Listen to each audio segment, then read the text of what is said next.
les mondes du théâtre et de la télévision sont parfois loin d'être roses. Invité dans l'émission chez Jordan ce vendredi 24 mars 2023, Jacques Maillot, humoriste, chansonnier et ancien membre des Grosses Têtes, de 1994 à 2014, a fait quelques confidences sur le métier. Sans filtre, il a notamment évoqué certaines confidences qui lui ont été faites par son grand ami Laurent Ruquier. Homme de théâtre lui aussi, il est en réalité producteur, l'animateur a parfois dû faire face à des coups bas de la part de comédiens ou d'organisateurs.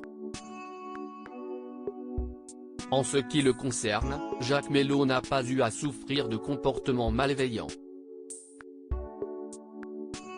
On ne se fait pas trop de coups bas car il y a une sorte de solidarité, a-t-il commencé avant de néanmoins avouer avoir eu d'autres échos. Mais je sais pas Laurent Ruquier, note de la rédaction, qui reste quand même un ami proche et que j'aime beaucoup, que de temps en temps on lui a fait des trucs pas très sympathiques, a-t-il révélé.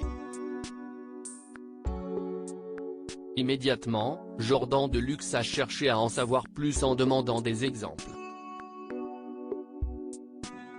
Bah si est-il à dire qu'on vous promet par exemple de monter votre pièce et puis au dernier moment on ne la monte pas. Et vous vous retrouvez avec des comédiens à qui vous avez dit Jordan tu vas jouer dans ma pièce etc. et au dernier moment ah bah finalement non. Alors il faut rechercher un autre théâtre, une autre scène, si est-il pas très sympathique quoi, a-t-il expliqué plus en détail.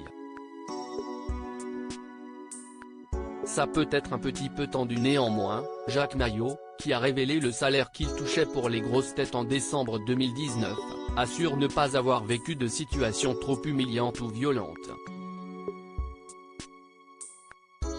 Si est-il pas des coups très méchants, mais ça peut être un petit peu tendu quand même, a-t-il concédé. Pour rappel, Jacques Maillot a intégré l'équipe radiophonique des Grosses Têtes en 1994 suite à la demande de son ami et animateur de l'émission Philippe Bouvard. Il reste sociétaire pendant 20 ans et quitte le groupe en même temps que le célèbre animateur, en 2014.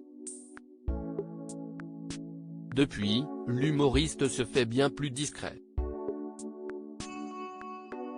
Il se consacre à la gestion du théâtre des Deux Ânes, dans le 18e arrondissement de la capitale. Il est également chevalier des Arts et Lettres et fait partie du comité d'honneur de l'Association pour le droit de mourir dans la dignité, ADMD. Discret donc, mais pas inactif pour autant.